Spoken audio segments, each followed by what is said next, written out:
Students, अब हम जो नेक्स्ट टॉपिक करने जा रहे हैं वो है इलेक्ट्रोकेमिकल सीरीज। ठीक है, तो इलेक्ट्रोकेमिकल सीरीज क्या है, जो स्टैंडर्ड रिडक्शन पोटेंशियल है या स्टैंडर्ड इलेक्ट्रोड पोटेंशियल है, उसमें बहुत सारे इलेक्ट्रोड्स का जो रिडक्शन पोटेंशियल है उसको मेजर किया गया है with respect to standard hydrogen electrode को यूज करके। तो उसमें बहुत सारे इलेक्ट्रोड की हमारे पास रिडक्शन पोटेंशियल की वैल्यू आई है। उसके बाद arrangement of element in the order of decreasing reduction potential is called electrochemical series. मतलब बहुत सारे एलिमेंट को अरेंज करना, उनका decreasing value of reduction potential, देखो यहाँ पे डिक्रीज कर है, decreasing value of reduction potential, उसको हम क्या बोलते हैं, इलेक्ट्रोकेमिकल सीरीज। ठीक है, तो ये इलेक्ट्रोकेमिकल सीरीज है। अब हमने करनी है इलेक्ट्रोकेमिकल जो सीरीज है उसकी एप्लीकेशंस क्या है। एक बात का याद ध्यान रखना, जो एलिमेंट स्ट्रॉन्ग ऑक्सीडाइजिंग एजेंट है वो रिडक्शन में जाते हैं और जो रिड्यूसिंग एजेंट होते हैं वो ऑक्सीडेशन में जाते हैं। ठीक है, relative strength of oxidising and reducing agent.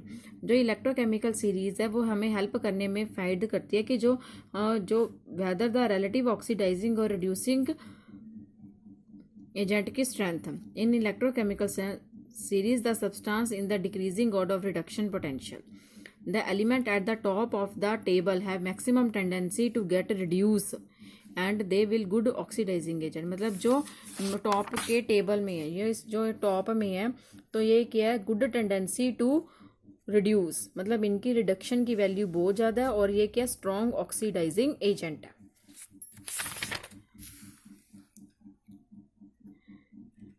ठीक है, and the substance at the bottom of the periodic table electrochemical series they have least tendency to get reduce. Least tendency to get reduce मतलब they are good, they undergo oxidation, तो and they have good reducing agent. मतलब जो bottom के last में है, इनका जिनकी value negative में है, ये क्या आपके पास, ये गुड रिड्यूसिंग एजेंट है। गुड रिड्यूसिंग एजेंट है क्योंकि गुड रिड्यूसिंग एजेंट का मतलब है दे अंडरगोज ऑक्सीडेशन। ठीक है, हाँ जी स्टूडेंट, एक बात का याद ध्यान रखना, the substance which have lower reduction potential, lower reduction potential है वह स्ट्रॉन्ग रिड्यूसिंग एजेंट है। स्ट्रॉन्ग रिड्यूसिंग एजेंट का मतलब they undergo oxidation. And the substance which have a higher reduction potential की वैल्यू है वो क्या, स्ट्रॉन्ग ऑक्सीडाइजिंग एजेंट है, इसका मतलब दे अंडरगो रिडक्शन। ठीक है, ये याद रखना, जिसकी ई नॉट की वैल्यू पॉजिटिव में है वो किस में जा रहा है, रिडक्शन में, और जिसकी ई नॉट की वैल्यू नेगेटिव में है वो किस में जा रहा है, ऑक्सीडेशन में।